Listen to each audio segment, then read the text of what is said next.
Bonjour à tous et à toutes, chers adhérents de BHC. Nous continuons avec la paracha de la semaine, paracha de Béchalach. À la fin de la paracha, Amalek vient faire la guerre avec Am Israël. Et la Torah nous dit que nous devons écrire dans nos bouquins, dans nos livres, l'obligation de faire la guerre avec Amalek jusqu'à la fin des temps, jusqu'à la fin des générations. Or, nous savons très bien que la majorité des peuples ont disparu et ont été anéantis.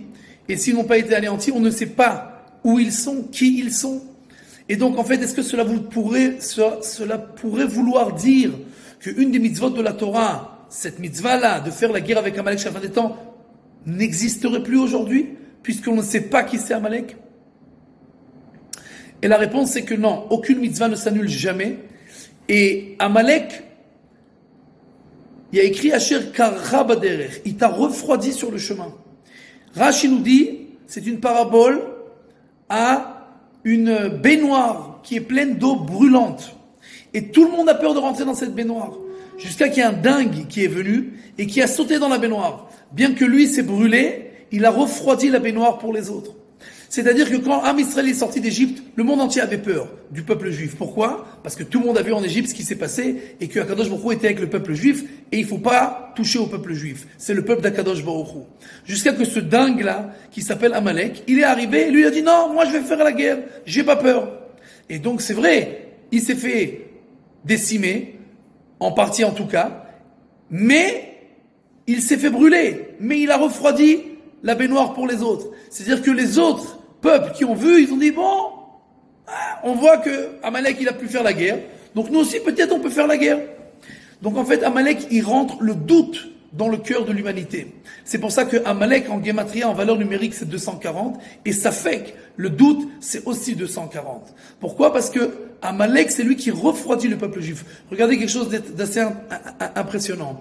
Israël, Yud, Shin, Resh, Aleph, Lamed. C'est les lettres de Israël. Ces lettres-là, le peuple juif, il est le fruit de nos ancêtres. C'est pour ça que dans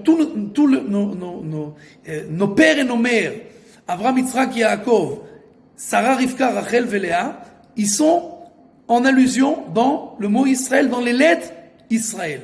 Yud, c'est Yaakov et Yitzhak. Yud, la première lettre.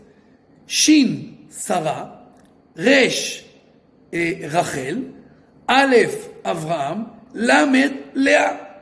Donc on a tous les pères et les mères dans les lettres de Israël. Qu'est-ce que fait Amalek?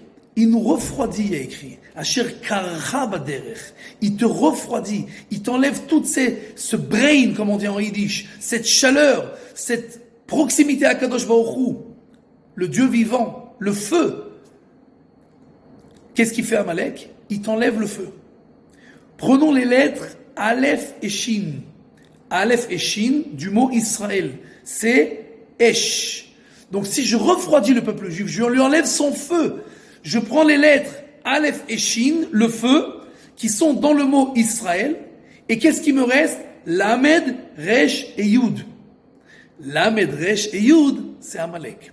C'est 240. Encore une fois, si on prend Israël et on lui enlève son feu, alors il ne reste plus que Amalek. Il ne reste plus que ce peuple qui nous a refroidi, qui nous enlève notre Emouna.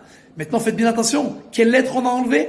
Aleph et Shin. Aleph, c'est Avraham. Shin, c'est Sarah. C'est notre père et notre mère qui nous ont donné la Emouna, qui ont commencé la Emouna dans le monde entier, et en particulier dans le peuple juif. Si tu enlèves cette Emouna, alors tous les doutes peuvent rentrer en toi. C'est pour ça que la guerre que nous devons faire avec Amalek jusqu'à la fin des temps, c'est pas seulement contre le peuple, mais c'est contre les doutes qui peuvent ronger la personne, qui peuvent ronger le peuple juif. Donc en fait, notre guerre, c'est d'étudier sans arrêt et de répondre à tous ces doutes et de gérer et de donner des réponses à n'importe quelle question que l'on a. Et le peuple juif, c'est le seul peuple qui a l'obligation de poser des questions tout le temps et de chercher des réponses, même si elles sont compliquées, pour ne jamais avoir en lui un doute. Parce que le moment où il a le doute, alors le feu qui est de la Emouna peut s'éteindre, Chas v'Shalom, et Amalek arrive, et notre guerre avec Amalek, c'est d'enlever tous les doutes de notre cœur. Shabbat Shalom.